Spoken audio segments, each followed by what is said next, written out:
पढ़ी लिखी देवरानी। अगर आज मैं भी पढ़ी लिखी होती तो मैंने मोहल्ले में हो रहे कंपटीशन को जीत लिया होता और अच्छी खासी मोटी रकम जीतकर आपके हाथ में थमाई होती माँ। बड़ बोली, ज्यादा मत बोल। जितना तेरा कद है ना उससे भी 50% कम बोला कर। इस घर में ही क्या, हमारे खानदान में किसी भी औरत को पढ़ने की इजाजत नहीं है।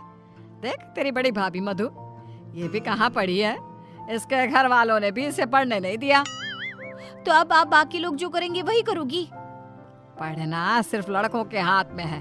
किताब, पेन, पढ़ाई ये आदमी ही कर सकते हैं, क्योंकि उन्हें तो आगे जाके कमाना है। औरतों को तो सिर्फ बेलन, झाड़ू और पोछा यही करना है जीवन भर। और तेरे इस कंपटीशन को जीत कर मुझे नहीं चाहिए पैसे।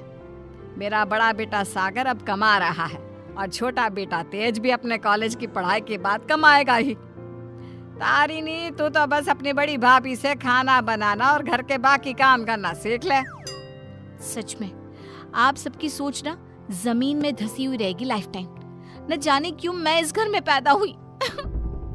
ऐसा नहीं बोलती तारिणी। तारिणी रोकर अपने कमरे में चली जाती है। पाठक परिवार में आज तक किसी भी लड़की ने पढ़ाई नहीं की और सिर्फ लड़कों को ही इजाजत दी जाती है, लड़कियों को नहीं। बिंदु के 2 बेटे होते हैं। बड़ा बेटा सागर जो एक अच्छी नौकरी करता है और उसकी बीवी मधु है, और छोटा बेटा तेज जो अभी कॉलेज में अपने लास्ट ईयर की पढ़ाई पूरी कर रहा होता है। बिंदु और यशराज ने कभी अपनी बेटी तारिणी को पढ़ने नहीं दिया, जिसकी शिकायत वो आज तक करती है। तेज को अपने कॉलेज में प्रीति नाम की एक लड़की से प्यार हो जाता है। प्रीति, वो दरअसल मुझे ये बात तुमसे बहुत समय से कहनी है। कल इकोनॉमिक्स के क्लास के बाद मैं तुम्हारे लिए रुका भी था, लेकिन तुम चली गई। बोलो ना तेज, क्या हुआ, क्या कहना है तुम्हें? प्रीति, अब मुझे तुमसे प्यार हो गया है। क्या तुम मुझसे शादी करोगी? देखो, हम पिछले 5 साल से एक दूसरे को जानते हैं। आई नो तेज, जैसे तुमने अपनी जज्बातों को मन में छुपा के रखा, वैसे मैंने भी छुपाया। मैं भी तुमसे प्यार करती हूँ, लेकिन मैं तुमसे शादी कैसे कर पाऊंगी? क्यों? कौन रोक रहा है हमें? जहाँ तक मुझे पता है हमारे शहर में लड़कियों को पढ़ने नहीं देते, ना ही पढ़ी लिखी लड़कियों से शादी करवाई जाती है। तुम्हारी बहन तारिणी भी नहीं पढ़ पाई ना अब तक। आई नो, फिर तुम्हारी माँ कैसे मानेंगी? तुम इस सब की चिंता मत करो। I'll fix that all। बस भरोसा और हिम्मत रखो। तेज घर जाकर अपने माता पिता बिंदु और यशराज से बात करता है इस बारे में, और प्रीति के बारे में जानकर बिंदु और यशराज कहते हैं, हैं? तू बोरा गया है क्या लल्ला? देख, ये सब हमारे घर में ही नहीं, राज घरानों में भी होता है। अब प्रीति के माँ बाप होंगे फिर फुरी, लेकिन हम नहीं। हाँ बेटा, ये शादी कतई नहीं हो सकती। शादी में लड़का आगे और लड़की पीछे होती है। वैसे ही जीवन में भी पत्नी पति से एक कदम पीछे ही होनी चाहिए। ठीक है, अगर आप लोगों को ये सही लगता है तो मैं भी वही करूँगा जो मुझे सही लगता है। अब आप सब मेरा मरा हुआ मुंह ही देखोगे। गंगाजल तैयार रखिएगा। हाय हाय लल्ला, ये तू क्या बोले जा रहा है? पागल हो गया है क्या? तेज अपनी जिद से पीछे नहीं हटता और वो पूरे 1 महीने तक बिंदु, यशराज और अपने बड़े भाई सागर को मनाने में ही लगा रहता। तब कहीं जाकर कुछ महीनों बाद वो सब राजी होते हैं और कॉलेज की पढ़ाई खत्म होते ही 1 साल बाद तेज और प्रीति की शादी हो जाती है।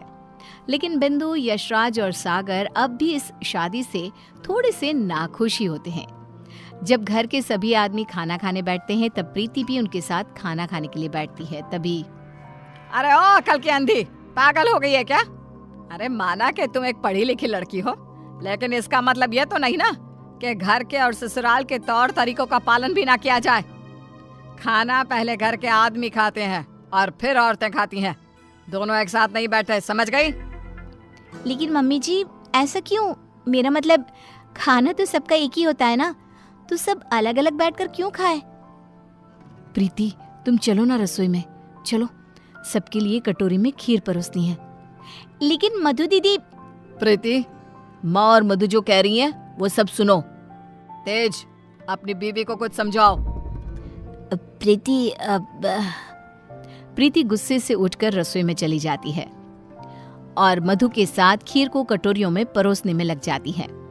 प्रीति, हम इस घर की बड़ी बहू हैं, उसके बावजूद भी हमें हर मामले में, हर काम में पीछे रखा जाता है, जूती की नोक पे रखा जाता है, क्योंकि हम पढ़े लिखे भी नहीं हैं। अब सोचो, हम बड़ी बहू होकर भी हमारा ये हाल है, तो तुम्हारे साथ क्या क्या होगा। मधु दीदी, आप पढ़ी लिखी नहीं हो, इसमें आपकी कोई गलती नहीं है, लेकिन ये जो कुछ भी हो रहा है ना, आदमी और औरत का भेदभाव, ये सब बहुत ही बेकार और इलॉजिकल है। आज दुनिया कहाँ से कहाँ पहुँच गई है। आज के जमाने में औरत आदमी के साथ कदम से कदम मिलाकर चलती है। खैर, अब हम और कर भी क्या सकते हैं, लेकिन हम अपने आप को बहुत भाग्यशाली मानते हैं। क्यों मधु दीदी? क्योंकि हमारी एक पढ़ी लिखी देवरानी जो है। हाँ, आपको पता है मधु दीदी, आप ना बहुत क्यूट हो, आपको किसी की नजर ना लगे। जब सभी हॉल में एकत्रित होते हैं, तभी बिना घूंघट ओढ़े प्रीति को देखकर, प्रीति बहू, अब क्या तुम्हारे लिए दीवार पर बड़े अक्षरों में इस घर के तौर तरीके लिखवा दिए जाए हैं? अब क्या किया मैंने? आप हमेशा राशन पानी लेकर क्यों चढ़ जाती हो मुझ पर मम्मी जी? I just don't understand. Preeti बहू, आज तुम बगैर घूंघट के दिख गई हो। आइंदा से अगर ऐसा बिना घूंघट के दिखी ना, तो मुझसे बुरा कोई नहीं होगा। मधु बहू को देखो, सोते समय भी घूंघट ओढ़े ही सोती है, नींद में भी ये हमारे आदेशों का पालन करती है।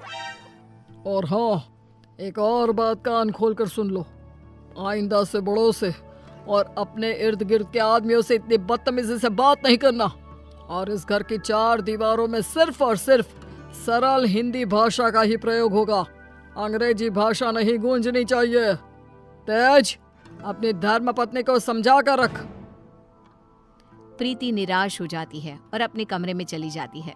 रात में वो तेज से कहती है, तेज, ये सब क्या हो रहा है? तुम्हारे घर वाले इतने पागल कैसे हो सकते हैं? अगर मुझे ये अंदर की बातें पता होती ना, तो मैं कभी तुमसे शादी नहीं करती। I married you just because तुमने कहा कि तुम्हारे घर वालों को मुझसे कोई ऑब्जेक्शन नहीं है। हाँ, तो वही हुआ ना, वो कुछ बोले क्या तुम्हारी पढ़ाई लिखाई पर? अब बाकी कुछ रूल्स रेगुलेशंस है घर की लड़कियों और बहुओं के लिए, अब उन्हें तो फॉलो करना ही होगा ना। आई नो वो थोड़े बहुत गलत है, लेकिन अब हम और कर भी क्या सकते हैं। एक दिन जब यशराज दूध वाले का हिसाब कर रहा होता है, तभी ये 3 हफ्ते जुलाई महीने के और 2 हफ्ते अगस्त के, तो कुल मिलाकर पूरे हुए। अरे बिंदु, जरा हमारे ड्रॉअर में से कैलकुलेटर तो लेकर आना। जी अभी लाती हूँ। बिंदु कैलकुलेटर लाती है और तभी प्रीति भी वहाँ आती है और यशराज को हिसाब करते देखती है। ओफो, ये कैलकुलेटर चल क्यों नहीं रहा? अब मैं हिसाब कैसे करूँगा? 5 हफ्तों का हिसाब मिलाया जाए तो बनते हैं 680 रुपए, क्योंकि हमने 3 रविवार और 4 मंगलवार को दूध नहीं लिया था रघु भैया से, तो उस हिसाब से यही हिसाब बनता है। मैंने अपने माइंड में ही 1 मिनट में कैलकुलेट कर दिया है। प्रीति बहू, तुझे 1000 बार कहा है ना, रसोई में ही रहा कर। अरे आदमियों के काम में क्यों हर बार अपनी टांग अड़ाने आ जाती है? आइंदा से ये हिसाब किताब वाले काम में तू बिल्कुल भी ध्यान नहीं देगी। चल दफा हो यहाँ से अब। न जाने कौन सी घड़ी थी वो जब तेज को इससे प्यार हुआ। बेवकूफ है हमारा बेटा। इस तरह फिर से प्रीति को चुप कराकर रसोई में भेज दिया जाता है। कुछ दिनों बाद प्रीति जब बाजार से घर लौटती है, तब वो घर पर सबको मधु पर चिल्लाते हुए देखती है और मधु बेचारी फूट फूट कर रोई जा रही थी। सब तुम्हारी गलती है, तुम्हारी वजह से ही मैं बाप नहीं बन सकता कभी। पता नहीं क्यों आई तुम मेरी जिंदगी में। पनौती हो तुम, पनौती। लेकिन सागर जी, डॉक्टर साहब ने कहा है कि आपके अंदर कुछ मेडिकल इश्यूज है, जिसकी वजह से आप कभी बाप नहीं बन पाएंगे। अब इसमें हमारी क्या गलती है? ओए मधु, ज्यादा ऊंची आवाज से बात मत कर। वही तो। प्रीति से अपना गुस्सा कंट्रोल नहीं किया जाता और वो तुरंत अंदर आकर चिल्लाती है, बस, आप सबको ये क्या हो गया है? जब डॉक्टर ने कहा है कि कमी सागर भैया में है, तो मधु दीदी को क्यों सुनाना? वो क्यों सहे? सारे ताने, सारी डांट, सारी गलती मधु दीदी की कैसे हो गई? मास्टरनी, तो चुप ही रहा कर। वो कहते हैं ना, एक गंदी मछली पूरे तालाब को और बाकी मछलियों को खराब कर देती है। तू ना वैसी ही है। तेरी वजह से ही ये मधु बहू भी उल्टा बोलना सीख गई है। नहीं माँ, ये सरासर गलत है। गलती सागर भाई की है। नहीं, मधु में ही कोई दोष है। हमारे बेटे सागर में कोई दोष हो ही नहीं सकता। ये मनहूस मधु कुंडली मारकर बैठ गई है हमारे सागर के जीवन में। मधु दीदी, ये आपके हाथ पाँव पर निशान कैसे? बोलिए। सागर जी ने हमें बहुत मारा प्रीति, हमें बचाओ इन सब से, ये सब बहुत बुरे हैं। मधु प्रीति के गले से लिपटकर रोए जा रही थी। सागर गुस्से में आकर मधु पर हाथ उठाने जा रहा था कि तभी प्रीति उसके पास जाकर उसका हाथ पकड़कर मोड़ देती है।